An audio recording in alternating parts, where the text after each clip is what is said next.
Today our verse is 1 Samuel chapter 1 verse 11. And she vowed a vow and said, O Lord of hosts, if you will indeed look on the affliction of your servant and remember me, and not forget your servant, but will give to your servant a son, then I will give him to the Lord all the days of his life, and no razor shall touch his head. Hannah was barren. She was taunted and despised by Elkanah's other wife, Peninnah. Hannah would weep uncontrollably. On this occasion, the family went to the temple in Shiloh. There in the temple, Hannah prayed and made a vow to God. Our verse says she vowed a vow. What is a vow? A vow was a solemn promise made by a person to their deity. It would typically include swearing an oath.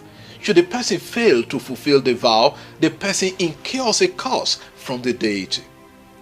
Vows were made within the context of prayer, usually by distressed persons. If you read Judges chapter 11 verse 30, the person makes a prayer to God, asking for a specific request and promising to do something for God when he grants the prayer.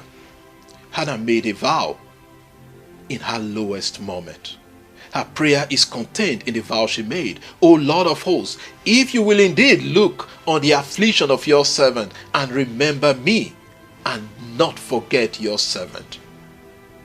The first part of her prayer is that God looks at her affliction. Affliction, oni in Hebrew, could also mean misery. Hannah was in deep distress because of the maltreatment from Peninnah. She prayed to God to remember her. She was straightforward on what she wanted God to remember her for. Give your servant a son. She did not ask for a daughter. Why a son? She wanted to offer the son to the service of God in the temple. Guests could not perform such functions at that time. She made two vows to God. The first vow is that she will give the child back to the Lord all the days of his life. She wanted his son to serve in the temple all the days of his life. Something is interesting here. This woman is asking for a child only to offer him back to God. It was indeed to remove her shame.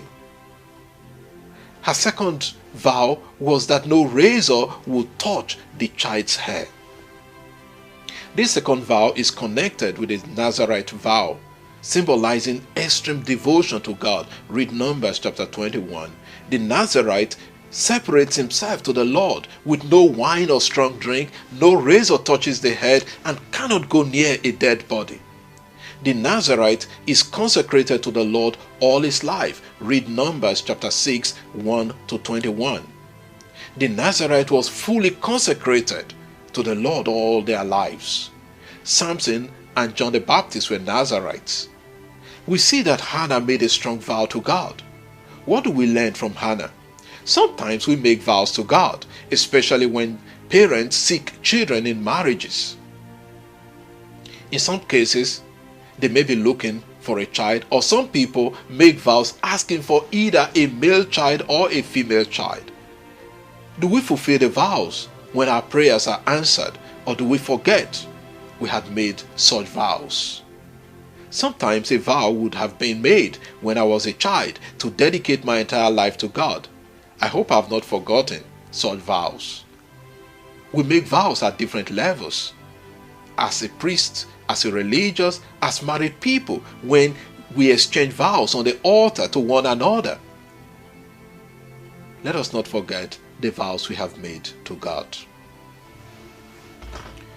Lord, help us keep the vows we have made to you as priests, religious, or married people, or for particular intentions.